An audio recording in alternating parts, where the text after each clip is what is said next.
Selamat datang di channel Cerita Malam.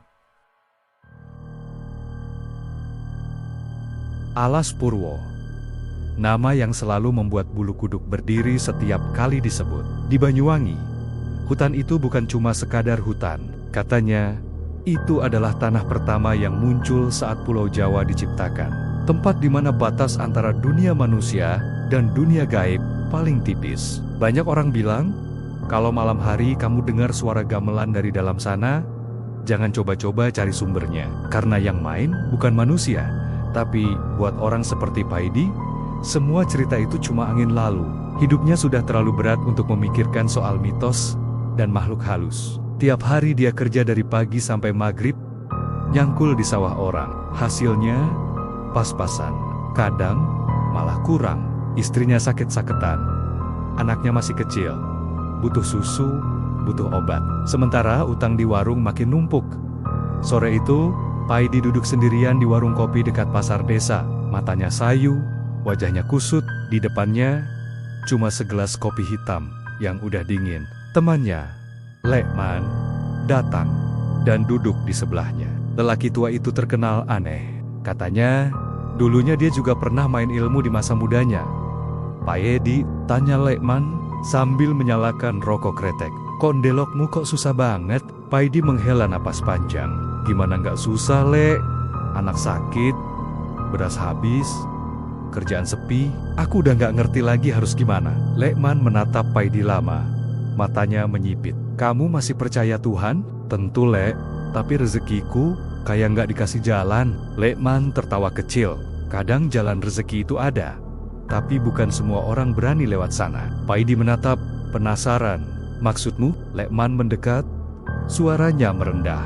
Di selatan sana, di hutan Alas Purwo, ada cara cepat buat orang miskin jadi kaya. Tapi nggak semua orang bisa balik hidup-hidup dari sana. Paidi langsung terdiam. Ia pernah dengar soal itu. Tentang pesugihan Alas Purwo, tentang orang-orang yang katanya pulang dari sana mendadak kaya, tapi kemudian hilang tanpa jejak. Ia meneguk kopinya pelan, mencoba menepis pikiran itu. Tapi Lekman melanjutkan dengan nada serius. Kalau kau nekat ke sana, cari perempatan tengah hutan. Kalau beruntung, kau bakal lihat kuda hitam besar. Tapi hati-hati, dia nggak cuma kasih rezeki, dia minta balasan. Paidi tertawa kecil, meski agak gugup. Lek, masa iya begitu? Lekman menatapnya dalam. Kamu pikir aku bercanda? Aku pernah lihat sendiri. Waktu muda, aku juga pernah nyoba, tapi aku nggak sanggup terusin. Banyak temenku nggak pernah balik. Percakapan itu terus terngiang di kepala Paidi. Sepanjang jalan pulang, suara Lekman seolah terus mengikuti di telinganya. Kalau berani, datanglah pas bulan purnama. Cari kuda hitam itu. Malamnya, Paidi sulit tidur. Ia menatap lengket-lengket rumah bambunya yang bocor. Angin malam berdesir masuk lewat sela-sela dinding. Dari kamar sebelah, terdengar batuk istrinya. Pelan, tapi menyayat hati. Ia bangun, menatap wajah anaknya yang tidur dengan tubuh kurus. Dadanya sesak. Ia menunduk, menggenggam tangan sendiri, dan berbisik lirih, "Ya Allah, aku cuma pengen hidup lebih baik." Lalu entah bagaimana, malam itu ia tertidur. Tapi di dalam tidurnya, datang mimpi aneh. Ia berdiri di tengah hutan gelap, kabut tebal menutupi pandangan. Dan dari kejauhan, terdengar suara kuda berlari. Langkahnya berat, berdentum di tanah basah. Tak-tak, dug. Suara itu makin lama makin dekat, sampai tiba-tiba berhenti tepat di belakangnya. Paidi menoleh pelan. Di sana, berdiri seekor kuda hitam besar, matanya merah menyala seperti bara api. Tubuhnya tinggi, berotot, tapi tak ada bayangan manusia di sekitarnya. Lalu dari kegelapan terdengar suara berat. Dalam menggema di kepalanya, datanglah ke perempatan hutan saat bulan purnama. Aku akan menunggumu, Paidi. Paidi terbangun dengan napas tersengal. Tubuhnya basah oleh keringat dingin. Ia menatap sekeliling. Semua gelap. Tapi suara itu masih terasa bergetar di dalam kepalanya. Ia mencoba tidur lagi, tapi matanya terus terbuka sampai pagi. Keesokan harinya, ia mencoba melupakan mimpi itu. Tapi semakin hari, hidupnya justru makin berat. Anaknya demam tinggi. Uang di dompet tinggal 2 lembar, dan pemilik warung mulai menagih utang dengan wajah masam. Malamnya, Paidi duduk di teras sendirian. Menatap langit, bulan sudah hampir penuh. Suara jangkrik seperti berhenti setiap kali angin lewat. Dan tanpa sadar, ia berbisik sendiri, "Kalau memang ini jalanku, aku datang." Hari-hari berikutnya berjalan cepat, sampai akhirnya malam bulan purnama pun tiba. Udara terasa aneh malam itu. Sejuk, tapi mencekam. Anjing-anjing di desa menggonggong tanpa sebab. Istrinya sudah tidur, anaknya pun pulas. Dengan langkah pelan, Paidi mengambil lampu minyak dan keluar rumah. Ia membawa dupa, bunga 7 rupa, dan botol air kelapa muda. Entah dari mana ia tahu, tapi seperti ada suara dalam pikirannya yang memberitahu apa yang harus dibawa.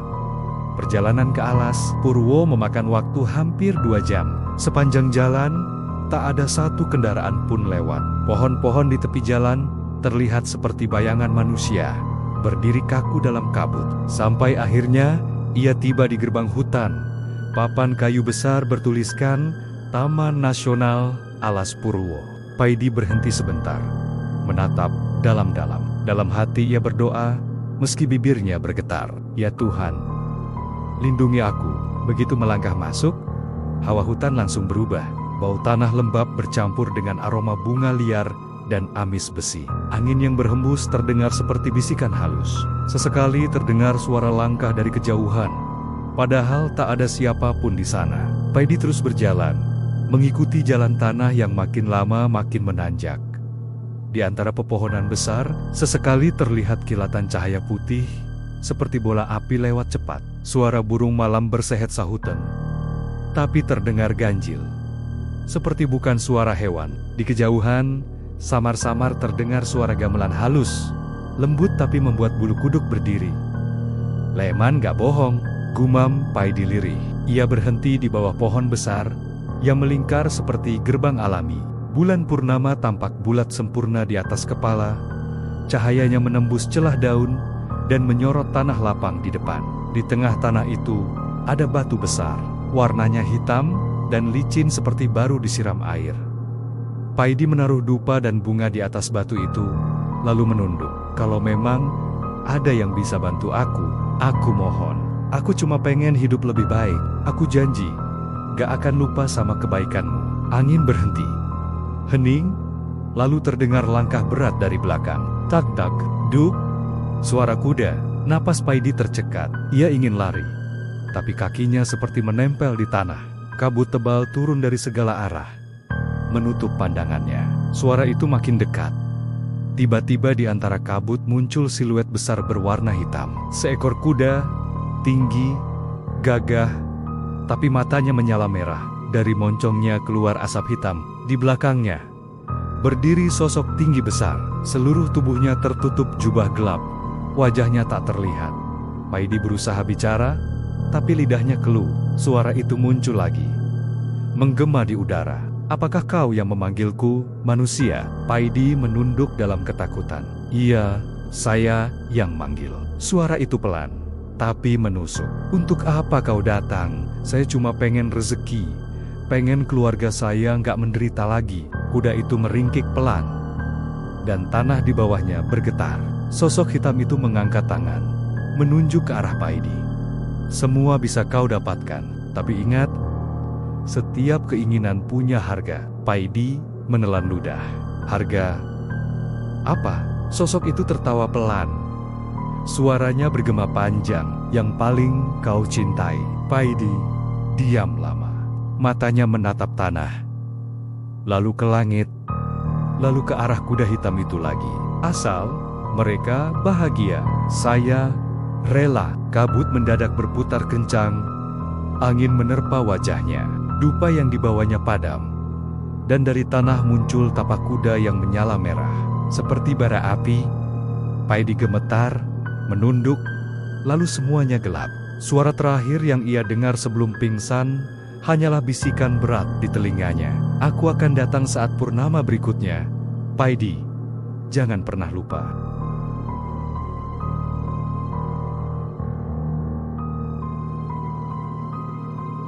Setelah malam itu, Paidi tidak pernah sama lagi. Ia terbangun di tengah hutan dengan kepala pening dan tubuh penuh lumpur. Langit sudah terang, tapi hawa di sekitarnya masih dingin seperti dini hari. Ia menatap sekeliling, tapi batu besar dan dupa yang semalam ia bawa sudah lenyap. Hanya tersisa bekas tapak kuda yang menghitam di tanah. Masih hangat dan berasap tipis. Paidi berjalan keluar hutan dengan langkah gontai. Tubuhnya gemetar, tapi di dalam hati ada perasaan aneh yang sulit dijelaskan. Takut, tapi juga tenang, seperti baru saja menandatangani sesuatu yang besar. Sesuatu yang ia sendiri tak sepenuhnya pahami. Sesampainya di rumah, istrinya kaget melihat keadaannya. "Ya Allah, Pak, sampean dari mana semalam? Bajumu kotor semua." Paidi hanya tersenyum kaku. "Tadi malam kehujanan di jalan, Bu. Aku sempat jatuh di sawah." Ia berbohong tanpa tahu kenapa. Hanya merasa bahwa cerita yang sebenarnya tak boleh diucapkan. Hari itu, ia istirahat di rumah. Badannya lemas, tapi pikirannya terus melayang ke kejadian malam tadi. Kuda hitam, suara berat, dan janji yang ia ucapkan sendiri. Malam berikutnya, Paidi bermimpi lagi. Dalam mimpinya, ia duduk di tepi sungai, dan dari dalam air muncul bayangan wajah sendiri, tapi tersenyum jahat. "3 hari lagi, kau akan tahu rasanya menjadi orang kaya. Tapi jangan lupa datang lagi saat bulan purnama," katanya. Paidi terbangun dengan napas berat. Tangannya gemetar, tapi di matanya ada cahaya baru. Harapan, hari pertama lewat tanpa kejadian aneh. Tapi di hari kedua, tetangganya datang membawa kabar. "Di, kamu dengar, sawah Pak Wardo gagal panen. Padahal kemarin mau dipanen besar." Paidi cuma mengangguk. Tapi anehnya, keesokan harinya, hujan deras turun hanya di sawahnya sendiri. Sawah kecil yang selama ini gersang dan tak pernah tumbuh bagus. Dan ketika ia datang besok paginya, padi-padi itu tumbuh lebat, tinggi dan butirnya penuh. Warnanya kuning keemasan, padahal baru 3 minggu ditanam. Orang-orang desa heran. "Wah, mujizat iki, Di," kata mereka. Dalam beberapa hari, hasil panennya melimpah. Berasnya bagus, banyak pembeli datang dari luar desa. Uang yang ia terima melebihi hasil kerja bertahun-tahun. Istrinya sampai meneteskan air mata saking bahagianya. Akhirnya, "Pak, anak kita bisa sekolah lagi." Paidi tertawa bahagia. Tapi jauh di dalam dadanya ada perasaan ganjil, semacam beban yang menekan, seperti janji yang belum lunas. Beberapa malam setelah itu, Paidi mulai mendengar hal-hal aneh. Di tengah malam, saat semua orang tidur, kadang terdengar suara langkah kuda lewat di depan rumahnya. Pelan, berat, teratur. Tepat di depan pintu, lalu terdengar napas berat, seperti ada sesuatu besar berdiri di luar. Tapi ketika ia memberanikan diri mengintip dari jendela, yang terlihat hanya jalanan kosong dan bayangan pohon bergoyang tertiup angin. Semakin lama, suara itu semakin sering datang. Kadang di malam Jumat, kadang tanpa sebab. Tapi Paidi tidak berani cerita ke siapapun. Ia takut dianggap gila, atau lebih parah, takut kalau suara itu memang benar menjemputnya. Hari-hari berlalu, dan Paidi makin makmur. Rumahnya direnovasi, motor baru parkir di depan, anaknya sembuh total, dan istrinya terlihat bahagia. Tapi setiap kali malam purnama tiba, Paidi merasa dadanya berat, seolah ada yang memanggil dari jauh. Dan benar saja, di bulan purnama berikutnya, suara itu datang lagi. Tapi kali ini, bukan dari depan rumah, melainkan dari dalam kepalanya. "Waktumu tiba, Paidi. Datanglah ke hutan, atau aku yang akan datang menjemputmu." Paidi tersentak bangun. Keringat dingin membasahi tubuhnya. Ia menatap kalender di dinding. Malam itu memang purnama. Istrinya masih tidur. Anaknya terlelap. Ia berdiri pelan, menatap mereka satu persatu, lalu mengambil jaket dan keluar tanpa suara. Perjalanan ke alas puro malam itu terasa berbeda. Kabut jauh lebih tebal, bulan tampak lebih merah dari biasanya, angin berputar kencang, dan dari jauh, terdengar suara kuda samar-samar. Tapi Paidi terus berjalan. Ia sampai di perempatan tengah hutan yang dulu tempat batu besar itu berada. Kali ini, tanpa dupa, tanpa bunga, hanya dirinya sendiri. Begitu melangkah ke tengah tanah lapang itu, suara berat itu kembali terdengar. Kau datang tepat waktu, manusia. Kabut menipis, dan kuda hitam itu muncul lagi dari kegelapan. Tubuhnya masih sama, tapi kali ini, di atas punggungnya, duduk sosok tinggi berjubah gelap. Dengan wajah tertutup kain, matanya merah menyala seperti bara api, tapi sorotnya tajam menembus dada. Paidi berlutut, "Saya datang, seperti janji saya." Sosok itu tertawa rendah. "Kau menepati janji. Bagus. Sekarang lihatlah hasil perjanjianmu." Dari arah tanah muncul benggen-benggen hitam, membentuk benda-benda emas, uang, dan perhiasan. Semuanya bersinar. Dalam gelap, Paidi ternganga, matanya berbinar. "Semua ini untuk saya?" Suara berat itu menjawab. "Untukmu dan keluargamu. Tapi ingat, setiap bulan purnama, kau harus kembali ke sini. Kalau tidak, aku akan datang mencarimu." Paidi mengangguk cepat, masih tak percaya dengan apa yang ia lihat. "Saya janji, saya akan datang setiap purnama." Kuda hitam itu meringkik keras, lalu menghilang dalam pusaran kabut bersama semua cahaya emas itu. Yang tersisa hanya tanah hitam dengan bekas tapak kuda yang dalam. Paidi pingsan lagi, kali ini dengan senyum di bibirnya. Ia terbangun saat pagi menjelang. Di sekelilingnya, uang logam dan kalung emas berserakan. Ia gemetar, memungut semuanya, dan berlari pulang sekuat tenaga. Sampai di rumah, ia menangis sambil menunjukkan semua harta itu pada istrinya. "Bu, kita nggak miskin lagi. Lihat ini. Ini nyata."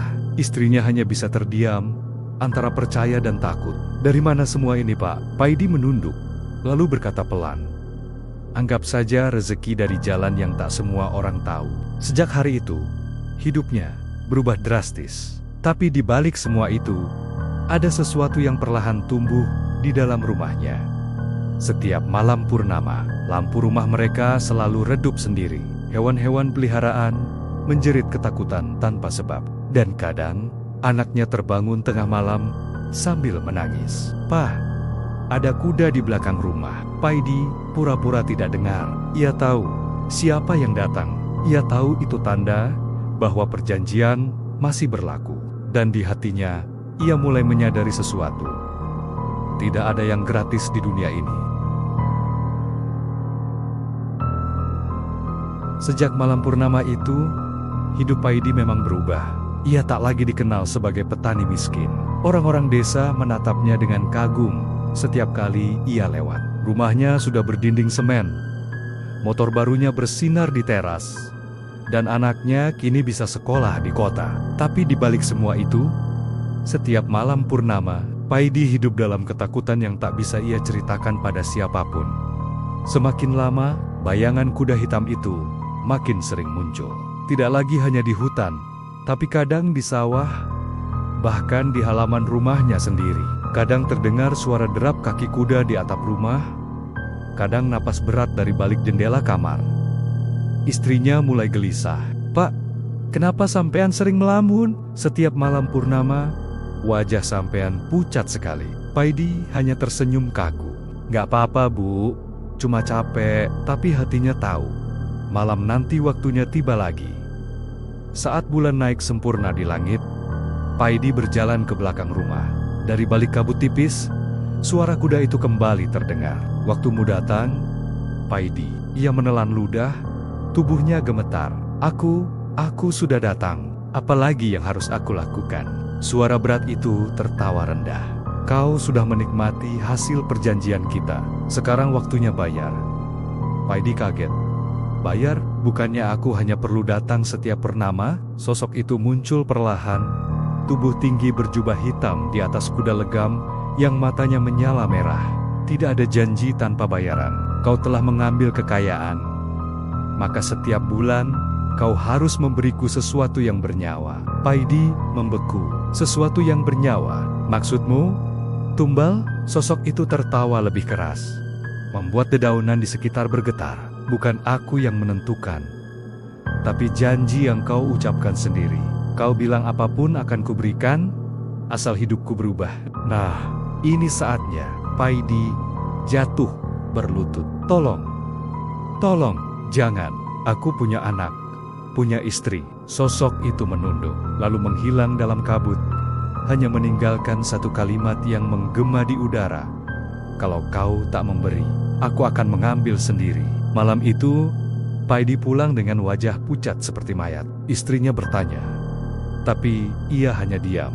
Ia tak tidur semalaman, hanya duduk di pojok kamar, memandangi wajah anaknya yang sedang tertidur. Saat matahari terbit, ia memutuskan sesuatu. Ia harus menghentikan semua ini. Siangnya, Paidi pergi ke rumah Pak Lek Surono, orang tua desa yang dikenal, sering membantu orang-orang yang diganggu makhluk halus. "Lek, aku butuh bantuan. Aku salah langkah. Aku sudah buat perjanjian dengan sesuatu dari alas Purwo." Pak Lek Surono terdiam lama. Wajahnya serius. "Kau sudah sejauh itu, Di?" Paidi mengangguk. Matanya merah menahan tangis. "Aku nggak tahu harus gimana lagi." "Dia minta tumbal, Le." Pak Le menarik napas panjang. "Kalau sudah urusannya sama pesugihan dari alas Purwo, itu bukan main-main. Di, setiap perjanjian punya harga. Tapi, mungkin masih bisa dibatalkan. Kalau kau berani gimana, Lek? Kau harus kembali ke tempat pertama kali kau memanggilnya, dan bakar semua sisa perjanjianmu. Tapi ingat, dia pasti akan datang menagih. Kau harus kuat, jangan takut." Malam itu, Paidi berangkat lagi ke hutan alas Purwo. Angin terasa lebih dingin dari biasanya. Bulan di langit tampak merah darah, seperti mengintip dari balik awan hitam. Ia membawa dupa, air bunga, dan sepotong kain putih, seperti yang diajarkan Pak Lek Surono. Begitu sampai di tengah hutan, suara kuda langsung terdengar dari kejauhan. Dog, dog, dog. Suara itu makin lama makin dekat, sampai tanah di bawah kakinya bergetar. Paidi menyalakan dupa sambil berdoa, "Ya Allah, ampuni aku. Aku ingin lepas dari semua ini." Dari kabut, sosok kuda hitam itu muncul lagi, kali ini tanpa penunggang. Tapi di matanya ada amarah yang membara. Dari mulutnya keluar uap hitam pekat, dan napasnya membuat dondon di sekitar kering seketika. "Kenapa kau memanggilku lagi, manusia?" Suara berat itu menggema langsung dari dalam kepala Paidi. Paidi menatapnya dengan air mata. "Aku mau mengakhiri semua ini. Aku nggak mau kekayaan ini lagi." Kuda itu menghentakkan kakinya, dan tanah bergetar hebat. "Tidak ada jalan keluar. Kau sudah jadi bagian dari kami." Paidi menggenggam kain putih itu, lalu melemparkannya ke dalam dupa yang menyala. Api membesar, asap putih naik tinggi, dan terdengar suara jeritan panjang dari dalam kabut. Kuda hitam itu meraung, tubuhnya membesar, matanya makin menyala. "Kau menolak perjanjianmu, Paidi, maka biar aku ambil yang paling berharga darimu." Paidi menjerit, berlari sekuat tenaga keluar dari hutan. Tapi angin di belakangnya berputar seperti pusaran api. Ia hampir tak bisa melihat apa-apa selain cahaya merah dan suara derap kaki kuda yang makin keras. Saat ia sampai di pinggir desa, tubuhnya roboh, nafasnya tersengal, matanya berat. Tapi sebelum benar-benar tak sadarkan diri, ia mendengar suara teriakan dari arah rumahnya, suara istrinya. Ia memaksa berdiri, berlari pulang, tapi yang ia temukan membuatnya membeku. Pintu rumahnya terbuka lebar, lampu padam, dan istrinya terduduk di lantai sambil menangis histeris. "Pak, anak kita, dibawa sesuatu." Paidi jatuh berlutut. "Tidak!" Ia berlari ke belakang rumah, tapi hanya menemukan bekas tapak kuda besar di tanah, dalam, membara, dan masih berasap.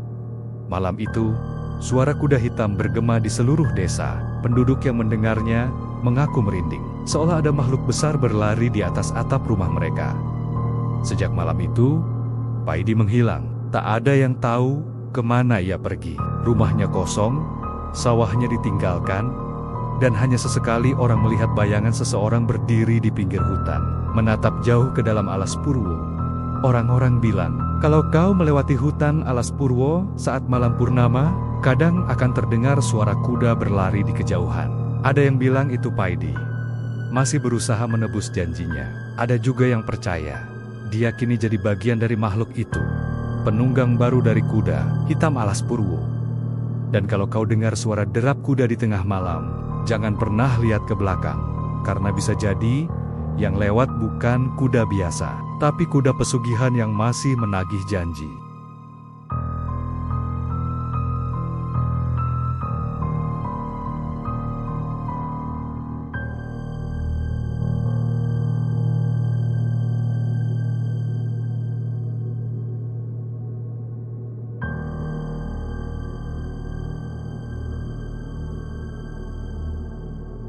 Baiklah, sampai di sini dulu cerita dari saya. Mohon maaf apabila ada kesalahan dalam menyampaikan cerita. Terima kasih buat teman-teman yang sudah menonton.